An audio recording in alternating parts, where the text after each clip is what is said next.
letra ali, tá? Deixa a letra ali. Quem é a próxima dupla? A próxima dupla. Temos 3 classificados já. Quem vai escolher a letra? Quem vai escolher? Ele aqui na letra.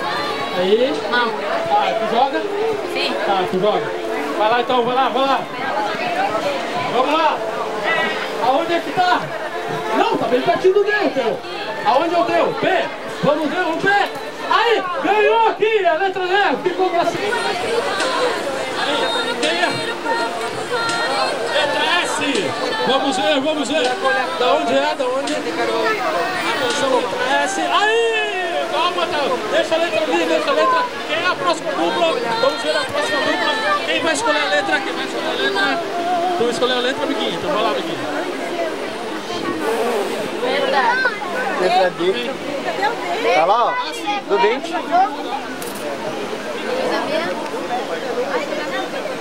E aí? Qual a letra? Ficou classificado aqui, ficou classificado. Vem, vem, vem. Ei, eu preciso de 5, tá? Falta mais uma, né? Só mais uma. Atenção. Isso. Ó, aqui, ó. Tu ganhou. Aqui ficou classificado com ela, né? Tu ganhou quebra-cabeça, tá? Escolheu a letra? Não. Letra B. Quem vai jogar? Quem vai jogar a letra B? A letra B. Atenção, a letra B. Lá em cima do deck, vamos ver.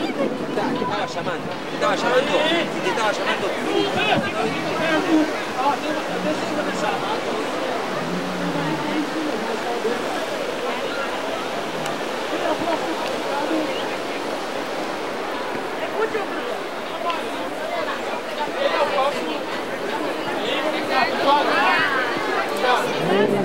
É a última hora. Vamos ver quem vai ficar classificado nessa. Atenção, vamos lá. Valendo, valendo, valendo, valendo, valendo.